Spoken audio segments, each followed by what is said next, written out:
এবার সকলের সামনে চিৎকার করে উঠল কুসুম। আয়ুষকে নিজের স্বামী হিসেবে মেনে নিয়েছে কুসুম। এবার কুসুমের কথা শুনে অবাক হয়ে গেল সকলে। কুসুম ধারাবাহিকের প্রতিদিন আপডেটগুলো পেতে হলে আমাদের পেজটি ফলো দিয়ে আমাদের সাথে তখন ভিডিওটি ভালো লাগলে অবশ্যই একটা লাইক দিয়ে ভিডিওটি শেয়ার করে দিন।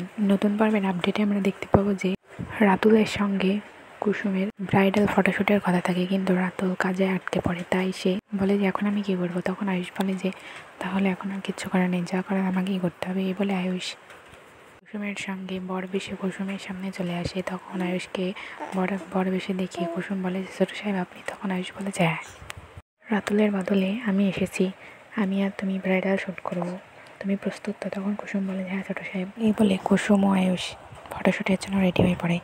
তখন ক্যামেরাম্যান সমস্ত নিয়মকানুন কুসুম আয়ুষকে বলে দেয়। তখন সমস্ত নিয়মকানুন অনুযায়ী কুসুম ও আয়ুষের বিয়ের অভিনয়টা সকলের সামনে হতে থাকে।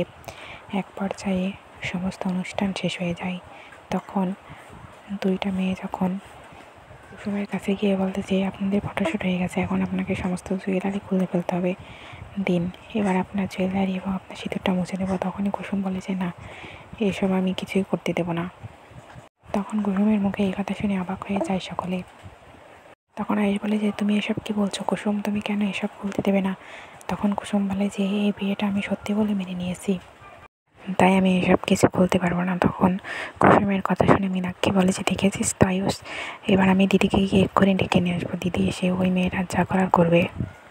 এই বলে মীনাক্ষী ইন্দ্রাণীকে গিয়ে খবর দেয়। এইসব কথা শুনে ইন্দ্রাণী সেখানে এসে কুসুমের সঙ্গে আয়ুষকে বিয়ের পিড়িতে বসতে দেখে ইন্দ্রাণী খুব রেগে যায়। তো বন্ধুরা, প্রতিনিয়ত কুসুম ধারাবাহিকে নতুন নতুন আপডেটগুলো পেতে আমাদের পেজটি ফলো দিয়ে আমাদের সাথে থাকুন। ভিডিওটি ভালো লাগলে অবশ্যই একটা লাইক দিয়ে ভিডিওটি শেয়ার করে দিন। ভিডিওটি দেখার জন্য আপনাদের সকলকে অসংখ্য ধন্যবাদ।